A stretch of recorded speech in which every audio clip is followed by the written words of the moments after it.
अस्सलाम वालेकुम, मेरा नाम उमैर है और आज की इस वीडियो में हम केमिस्ट्री सेकंड ईयर के बहुत ही इम्पोर्टेंट टॉपिक जो कि 7.2 some features of organic compounds है उसके हवाले से मैं आपको गाइड करूंगा। Following are the some features of organic compounds. अब हम इनको वन बाय वन डिस्कस करेंगे।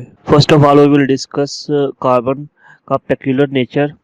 Carbon large number of compounds बनाता है और इसके साथ साथ मिलियंस ऑफ ऑर्गेनिक कंपाउंड्स आज जो हमारे पास मौजूद हैं उसकी मेन वजह कार्बन ही है। कार्बन क्या है कि large number of compounds carbon की यूनिक प्रॉपर्टी या पेक्यूलर नेचर की वजह से है कि कार्बन दूसरे कार्बन एटम के साथ मिलकर लॉन्ग चेन्स और रिंग्स बनाता है।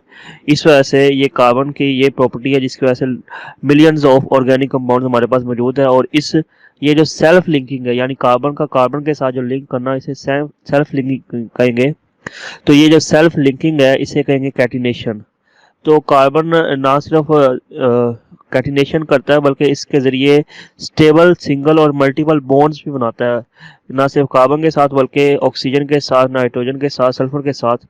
तो ये कहा जा सकता है कि ये मिलियंस ऑफ यानी बहुत से ऑर्गेनिक कंपाउंड बनाता है जिनका साइज डिफरेंट होता है, जिनकी शेप डिफरेंट होती है और जिनका स्ट्रक्चर डिफरेंट होता है।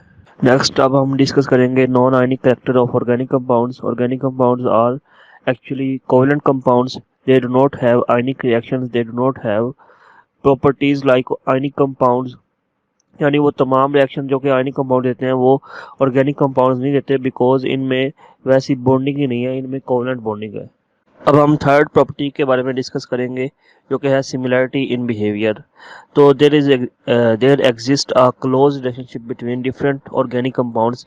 तो डिफरेंट ऑर्गेनिक कंपाउंड्स में एक क्लोज रिलेशनशिप है, वो उनका आपस में गहरा ताल्लुक है। इस गहरा ताल्लुक की वजह यह है कि और वो ऑर्गेनिक कंपाउंड्स जिनकी केमिकल प्रॉपर्टीज़ एक जैसी हैं उनको एक सीरीज़ में अरेंज कर दिया जाता है। उस सीरीज़ को हम होमोलोगस सीरीज़ कहते हैं। अब इस होमोलोगस सीरीज़ का बहुत बड़ा फ़ायदा है कि मैंने पहले बताया था कि मिलियंस ऑफ ऑर्गेनिक कंपाउंड्स हैं, लेकिन इस होमोलोगस सीरीज़ में यानी हम कंपाउंड्स को इस तरह अगर होमोलोगस सीरीज़ में अरेंज कर देंगे तो वो सिमिलरिटी की वजह से उनकी स्टडी आसान हो जाएगी। यानी कि उनको हम रिड्यूस कर सकते हैं कि कुछ होमोलोगस सीरीज़ में, बजाय इसके कि हम मिलियंस ऑफ कंपाउंड्स को अलग-अलग स्टडी करें, हम कुछ होमोलोगस सीरीज़ की स्टडी करके उनको मुकम्मल स्टडी कर सकते हैं। फोर्थ हम प्रॉपर्टी देखते हैं complexity of organic compounds.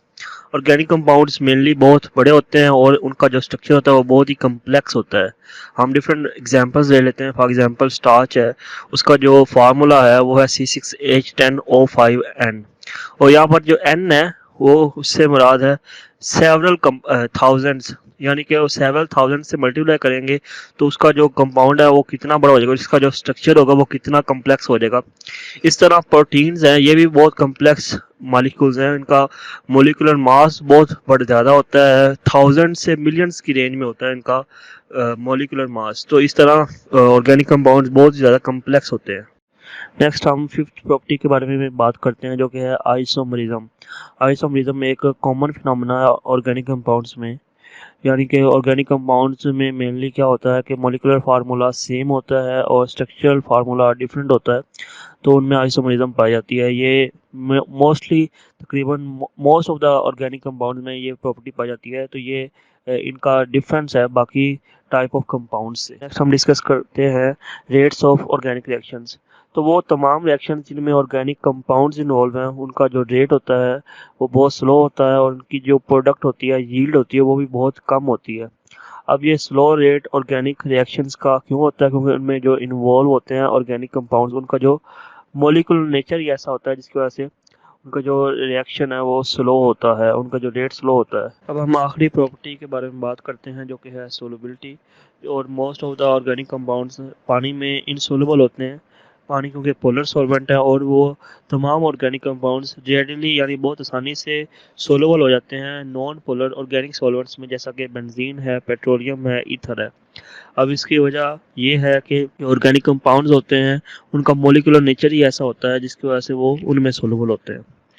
This is all about today's video. I hope you will like it and share it with your friends and also subscribe to my channel.